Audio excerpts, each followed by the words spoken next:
Assalamualaikum warahmatullahi wabarakatuh. Perkenalkan, nama saya April Leodianti, NIM B10111711024, mahasiswa Fakultas Ekonomi dan Bisnis Universitas Tanjung Pura. Saya akan membahas mengenai teori pembangunan oleh Thomas Robert Malthus.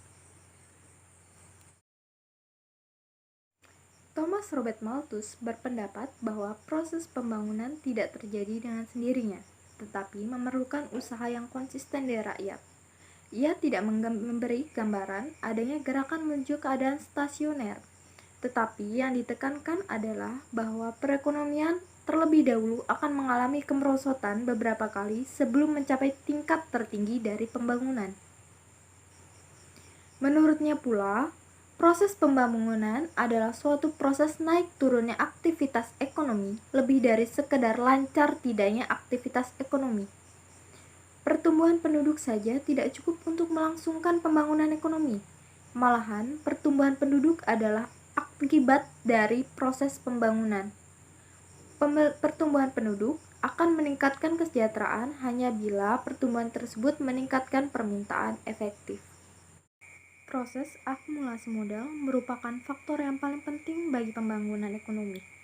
Sumber akumulasi modal adalah laba yang berasal dari tabungan para pemilik modal dan bukannya berasal dari pengaruh pengeluaran pada barang-barang mewah.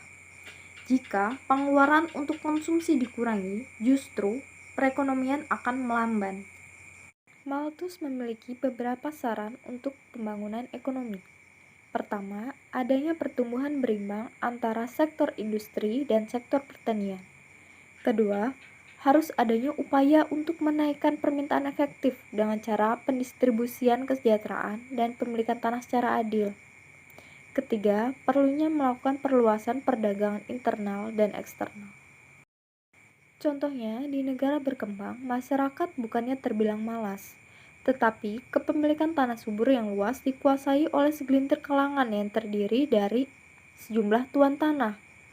Konsentrasi kepemilikan dan penguasaan tanah serupa ini tidak memberikan dorongan dan sama sekali tidak mengandung perangsang bagi petani menggarap tanah dan untuk mencapai kemajuan dengan cara meningkatkan hasil produksinya, apalagi dengan melakukan investasi.